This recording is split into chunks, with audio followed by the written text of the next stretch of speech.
As of March 16, 2026, the third week of Operation Epic Fury has seen the most dramatic escalation of the conflict to date.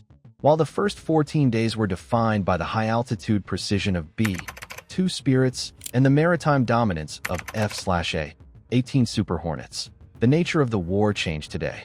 For the first time since the 2003 invasion of Iraq, the heavy metal of the United States Army is on the move.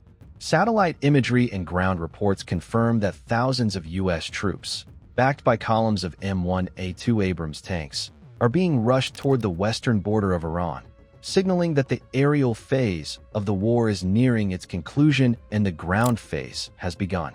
Defense Secretary Pete Hegseth, speaking from the Department of War in Washington, made it clear that the objective is to ensure the Iranian regime can never again threaten the region with its ballistic arsenal. The air campaign has been a crushing success, Hegseth stated. But to finish the job, to ensure that the missile cities are fully decommissioned and the regime's nuclear dreams are buried forever, we are moving our most capable ground forces into position. The Abrams Blitz, 1st Armored Division on the move. The core of this ground surge is centered around the 1st Armored Division and elements of the 10th Mountain Division, who have been staged in Kuwait and northern Jordan. The M1A2 Abrams, widely considered the most lethal main battle tank in the world, is the primary instrument of this movement. Unlike the surgical strikes of the F-35, the Abrams represents a permanent solution. Breaching the Zagros Gate, military analysts suggest that the armored columns are heading toward the Khuzestan province, Iran's oil heartland. By securing the flat terrain of the southwest, the U.S. intends to seize the regime's economic center of gravity, effectively cutting off the fuel and revenue that Mojtaba Khamenei's fractured government needs to survive. Counter-launcher sweeps. The primary mission of the ground troops is the final clearance of mobile missile launchers. While air power can destroy what it sees, the Abrams and Bradley fighting vehicles are needed to flush out the IRGC, rat tunnels, and hardened garages in the border towns where short-range ballistic missiles are still being hidden. Tehran in flames, the psychological breaking point. In the capital, the situation has reached a desperate tipping point. As the steel bridge of C-17s continues to drop supplies into the theater, the sound of explosions in the suburbs has become a constant, rhythmic backdrop to life in Tehran. The city is literally and figuratively burning.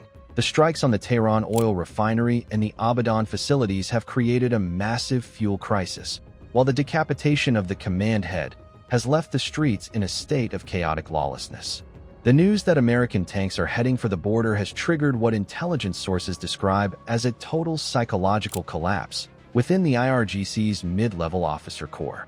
The regime had banked on a war of attrition that would stay in the skies. The prospect of an Abrams tank appearing on the outskirts of Shiraz or Awaz was a scenario they were unprepared to face after their air defenses were liquidated on day one. The forced entry logistics. Rushing heavy armor into a war zone is a logistical miracle.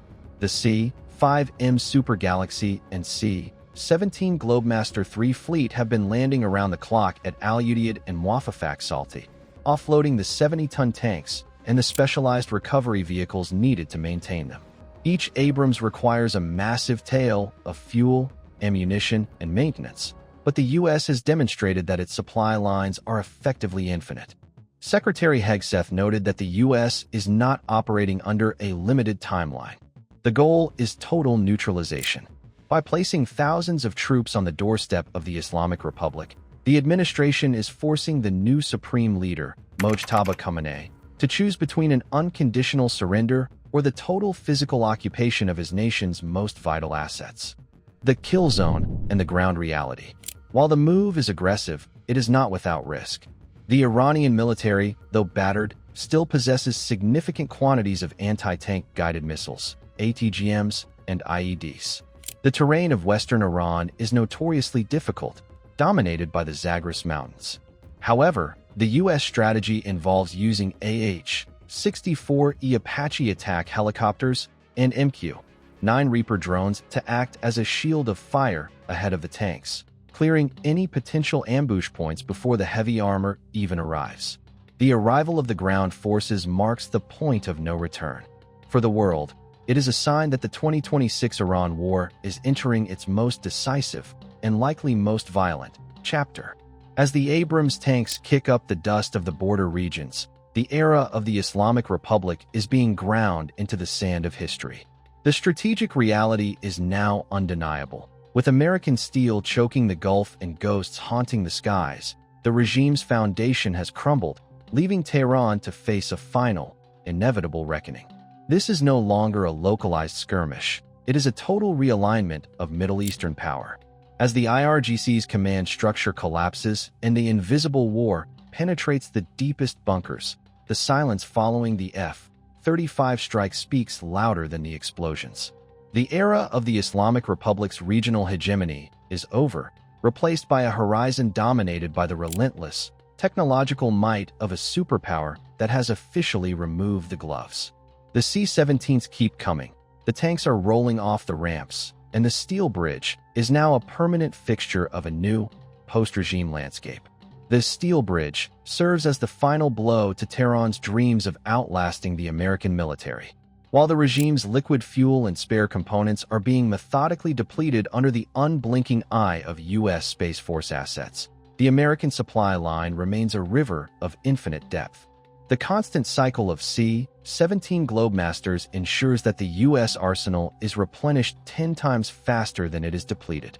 This is far more than a routine delivery. It is an overwhelming demonstration of national stamina. By pouring heavy armor and advanced defensive systems into the fight, the U.S. has cornered the Iranian leadership with no room to maneuver. The roar of every arriving cargo plane is a reminder. America is prepared to outbuild, outfly, and outlive the regime. U.S. forces have achieved total theater dominance. By seizing control of the Gulf and the skies, American assets have effectively liquidated the IRGC's ability to resist. The transition from surgical airstrikes to a heavy ground and sea enclosure confirms that this is no longer a limited engagement.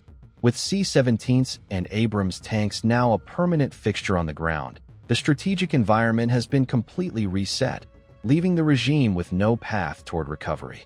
Logistical corridors are secured, enabling uninterrupted supply chains and force projection across contested zones.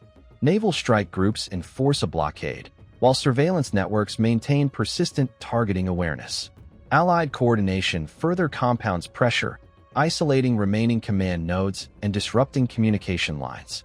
As operational tempo increases, resistance pockets are systematically neutralized, and reconstruction of a new security order begins under strict control, signaling a decisive and enduring shift in regional power dynamics.